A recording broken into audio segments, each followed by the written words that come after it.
What's up, everybody? It's your boy Mario Ramil in this tight-ass suit in Little Havana, asking people what are their thoughts on the COVID vaccine. So what are your thoughts about the vaccination? You know, this pandemic is getting worse and worse. I think it's good to be vaccinated. I'm vaccinated. I got vaccinated as soon as I could. Were you scared at all to get the vaccine?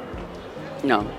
I'm thinking that it's just the pharmaceuticals are trying to get people to be able to take the vaccine just to make money off of it. I'm getting the vaccine, but I just kind of want to let it play it out. You don't have the vaccine. I don't. Let's wrap this Let's go. I've been affected by the COVID 3 different times. Okay, hold on. The vaccines are out. Are you for it? Are you against it? What are your thoughts? For it.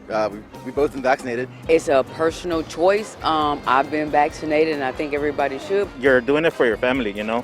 What if your stepdad sucks? Well, you know. It's not a scam. This is a real disease. People that say things like YOLO, should we be wasting vaccines on them too?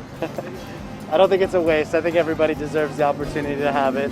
And we're just guinea pigs. I think it's a big front. It's What's the language? While the U.S. government oscillated between Operation Warp Speed and Operation Rap Speed, the American public waited with N95 bated breath as scientists churned out not one, but 3 COVID vaccines. The vaccines were then promptly and efficiently rolled out throughout the country. We reached herd immunity within months, and by the spring of 2021, we were back to bar crawling and bear hugging and, okay, the last part's not true, but a girl can dream. According to the CDC, COVID vaccination rates are slowing down, but we're still nowhere near herd immunity. Vaccination sites have gone from not having enough supply to not having enough demand. In Florida, some so desperate to get vaccinated, they're dressing up like grannies, according to health officials. Today at Delaware's Dover Speedway, this slow crawl of cars is a race to vaccinate. This slower rate of vaccinations is once again more prevalent in communities of color, i.e. the ones hit hardest by the pandemic. We have a new study out that shows that 1 in 3 unvaccinated Hispanic adults say they want the vaccine as soon as possible. That really signals that there is an opportunity to boost vaccination rates and close those racial disparities in vaccination rates by addressing the information needs and access barriers that may be affecting Hispanic adults. Things like not having paid time off through your job, so going to get the vaccine and having to take a day off due to side effects means either putting your job at risk or going without a day's wages, which if you're in a low-income family can make the difference in terms of whether or not you're able to meet your bills. So it's no longer a question of eligibility, but there are still potential access barriers. There has been an uptick in the share of people vaccinated who are people of color, particularly Hispanic people, which suggests we might be starting to turn a corner to begin to address these disparities, but there's still a lot of work to be done to close those gaps. While experts initially blamed the drop in vaccinations on a lack of access to vaccines within these communities, now many believe vaccine hesitancy may have more to do with it. Vaccine hesitancy is as old as vaccines themselves. If you go back to the first vaccine invented by Edward Jenner in Europe, it elicited protection against not just cowpox, which is not harmful to humans, but also smallpox. And right away, people became concerned and uncomfortable about this new technology because they thought it was sinful to be mixing species. Over time, vaccine resistance has changed, but it has always reflected sort of the current anxieties of the time. My research started around 2015, and back then, pediatric vaccines were the thing that people were most worried about. So the concerns that Big Pharma is cutting corners on safety and maybe harming children as a result was a huge concern. I'm not willing to dismiss that as some kind of conspiracy thinking. I think there's lots of reasons to be concerned about industry influence on research. Thinking about vaccine hesitancy is, instead of being dismissive of the concerns people have, you need to listen to why the hesitancy arises. And it sometimes comes from a very reasonable place. And I'd say the kind of historic and contemporary poor experiences of healthcare is a place where you need to actually do the kind of repair work instead of trying to say, why don't you trust science? Misinformation is definitely a culprit behind the hesitancy and something we've become depressingly familiar with. Whether it's Russian bots spreading election lies on Facebook, QAnon conspiracists calling out satanic pedophile cabals, or that estranged relative sliding into your DMs about chemtrail theories. I will not go down that rabbit hole again, Jorge. In the middle of December, my mother, who runs an elder care facility, who's been in the healthcare industry now for about 20 years, when she told me that they were going to come in and actually vaccinate her elderly patients, her residents, her whole staff, she told me that she was hesitant to take the vaccine. She had been targeted through WhatsApp, misinformation saying that the COVID vaccine was technology never used on humans, and it was all in Spanish. At Multi Latino, we ended up setting up the Latino Anti-Disinformation Lab because what we're learning is that a lot of this anti-vaxxing information that is targeting the Latino community is supposed to create a distrust in government. When it comes to combating vaccine rumors with facts, it can quickly feel like a game of fake news whack-a-mole, especially if you're one of the third of Americans who regularly gets their news from Facebook. And in an age when we're constantly being fed updates and alerts from multiple devices at any given moment, sifting through the BS might require a little more effort. There's like a fire hose of information that's coming at people, and it's really hard for people to sort out. The vaccines will not give you COVID-19. I'm going to say that again. They will not give you COVID-19. They don't have the virus itself in the vaccine. There's no microchip. No one's going to put a microchip in when you get the vaccine. It does not change your DNA. None of the vaccines that have been out there has that capability of doing that. It's one of the most effective tools that we have to protect ourselves, our families, and going back to normal. Within our community, the way misinformation and COVID vaccine skepticism has spread has to do with the larger campaign against vaccines. The Anti-Vaccine Movement, which dates back to the 18th century, is rooted in a general distrust of governments, scientific institutions, and a rejection of mandatory vaccination, not necessarily the vaccines themselves.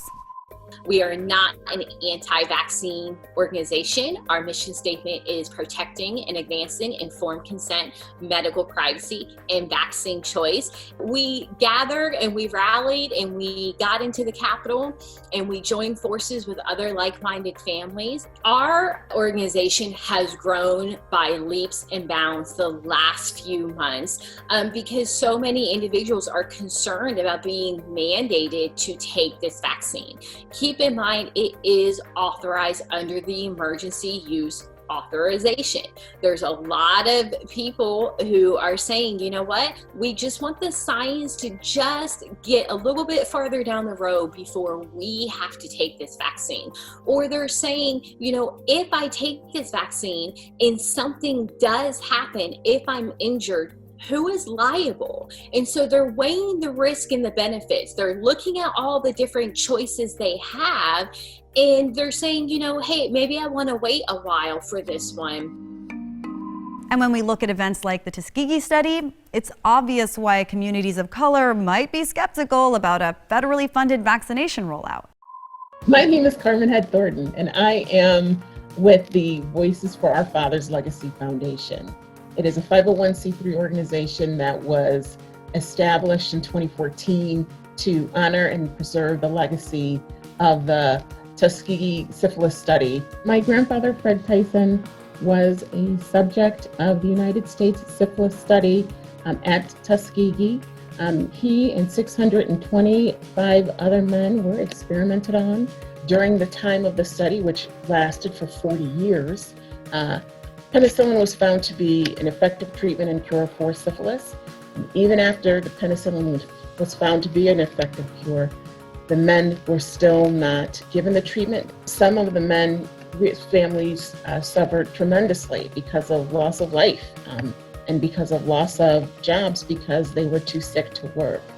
So there are some tremendous and long-standing effects of the syphilis study. We recognize that mistrust exists in the medical community and in healthcare, but we understand that research is important, that research works, when it's done ethically and justly. And so we are encouraging people to make the smartest decision about their health, not just by getting the vaccine, but to really get educated and learn about the different types of vaccines there are, to learn about why there's hesitation, and to make the best decision for themselves. Today, the anti-vaxxer movement is strongly associated with claims that vaccines lead to autism, based on a study that has long since been debunked. The fact is, vaccines have decimated a whole host of infectious diseases, like tetanus, chickenpox, polio, and mumps. Don't know anyone who's ever had mumps? Exactly. But anti-vaxxer voices grew louder during the pandemic. We're talking about just 5% of the county here fully vaccinated, and just 8% of the folks in this county have received the first dose here. I'm not gonna get the COVID vaccine. I don't feel like I don't know. I just feel like I'm good. I don't need to. I take vitamins and whatnot. All you gotta do is go to Facebook and you'll get bombarded with the people thinking that the vaccine is gonna kill them.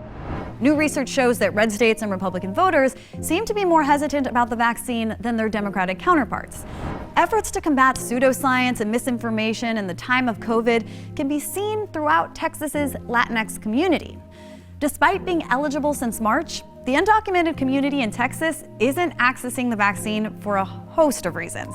When the vaccine became available to more folks in Texas, and then it became available to everyone, we kind of anticipated that there would be problems with undocumented people or immigrants accessing the vaccine, because we knew that, I think the first high-profile case we heard was of Jesus Diaz, who's a LUPA member. He went to UTRGV to get vaccinated, and he waited in line for 4 hours. And when he got to the front of the lines, a UTRGV staff member told him he needed to have a U.S.-issued ID and that the vaccine was only for American citizens. But unfortunately, that wasn't the only case we heard. We heard of folks at an H-E-B here, to supermarket, staff members who perhaps didn't have a bad intention, but because they were misinformed, they turned people away. And for Latinx communities, we're already being targeted by disinformation or misinformation online, in Facebook, in WhatsApp. And then you go home and you hear that your spouse, your dad, your neighbor was rejected because they're undocumented. What the law says is, and this is directly from the Department of Homeland Security's website, is that every person, regardless of immigration status, should receive the vaccine as soon as they become eligible. It's not enough to just post that statement, because the only people who are going to read that statement are people like Lupe or journalists who are seeking that information. Other grassroots organizations have also been stepping up around the country, educating communities and increasing accessibility. With almost 600,000 lives lost from COVID-19 in the U.S. alone, stopping the spread of misinformation is a literal matter of life and death. Meet the Vaccine Hunters. They're a grassroots collective that has helped thousands of people in Maryland get vaccinated. The Vaccine Hunters are a group of 8 high school teachers. We're all friends. We came together when vaccine appointments opened up for not only teachers, but for seniors, because we saw how difficult it was for teachers. We created a Facebook group, we created Instagram, we created Twitter. We have a Google account for people to reach out to us. And from there, we started securing appointments on their behalf. At this point, we have done over 15,000 easily. They also go by Las Casa Vacunas in Spanish, helping the Latinx community get access to vaccines. Our community has gotten so hard hit. We have a high number of deaths. And then they're the ones that are most exposed due to their jobs. And they're the ones that are least able to access vaccines. When they see Las Casa Vacunas, they're like, they speak our language. They even have some unconventional methods to get people vaccinated.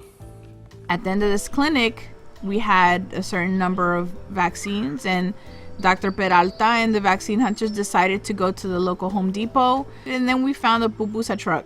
Dr. Peralta vaccinated the people eating in front of the pupusa truck, and then the workers saw how easy it was, and they just stuck their arm out their window. They got the vaccine, and we will come back to them in 4 weeks to get their second dose. If the people aren't going to the clinic, then the clinic needs to go to the people.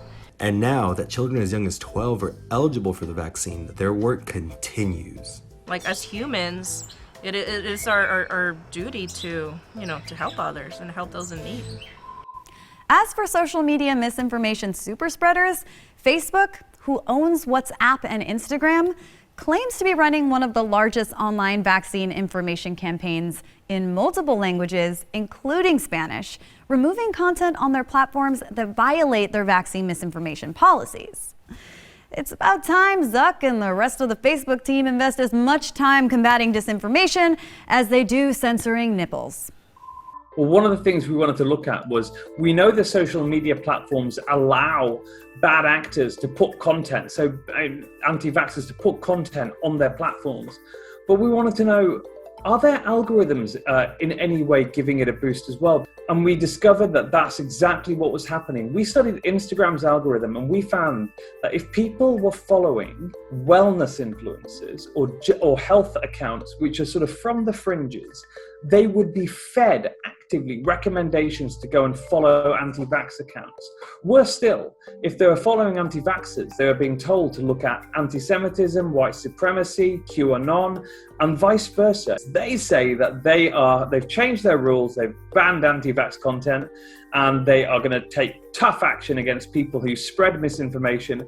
So we went to check, are they taking action against misinformation when they see it? So we reported secretly 1,000 bits of misinformation using their own platforms to the social media companies. We then went back and audited how many of those bits of misinformation had action taken against them. Fewer than 1 in 20. It's an appalling record of taking action. The second way of analysing it is looking at what they do to the biggest producers of misinformation. And yes, it is true that since the disinformation dozen came out, they have taken action against some of the key anti-vaxxers. We're really proud of that, but they haven't taken comprehensive action. While it might be a convenient narrative to assume anyone who hasn't gotten vaccinated is either completely against it or a victim of social media hysteria, the reality might be more mundane, like lacking up-to-date, credible information or just not making the time. But a lack of certainty during the pandemic has left many vulnerable to misinformation or to relying on sources that confirm our own biases or provide a sense of control during a highly chaotic time, which is both understandable and deeply troubling. I think information literacy is the single tool that we just can't get enough of. We've gone from just a few folks being in control of the information that we all receive, whether it's on television or radio, to everybody being able to put whatever thought they have into the web, and people automatically assume because someone didn't get a vaccine that they're an anti-vaxxer. I consider these groups of folks to be people who, yes, haven't really made a decision, right? But they are open to being swayed, right? And some of this is a little bit of a wait and see mentality. And a lot of that scientific and medical mistrust is for good reason, right? We look at very popular stories like Henrietta Lacks and the forced sterilization of women. Those things happened all the way into the 70s. I think one of the things that I hope people will understand is the COVID vaccine was made possible because of years of ongoing research. I think some folks have some general concerns about what's actually in the vaccine versus what people are telling them. And I'm like, please know you won't get anything for free. No one's gonna add anything extra in there. I think one of the best things you can do for yourself is really ask, A, what's this source of information? Is it a source I can trust? Is it a source that I should trust? Can I verify it anywhere else? The thing about conspiracy theories or pseudoscience is that advocates don't need to convince people they're right. They just need to convince people that no one is. So do your research. Be judicious about the information you get on social media and prioritize your health. So we can all get back to complaining about never-ending despedidos at family functions, or double dipping in the guacamole, or standing uncomfortably close to strangers at a Bad Bunny concert. Assuming you're part of the elite satanic cabal of people who could afford tickets. Too soon? I'm Gabriela Fresquez for Radar 2021.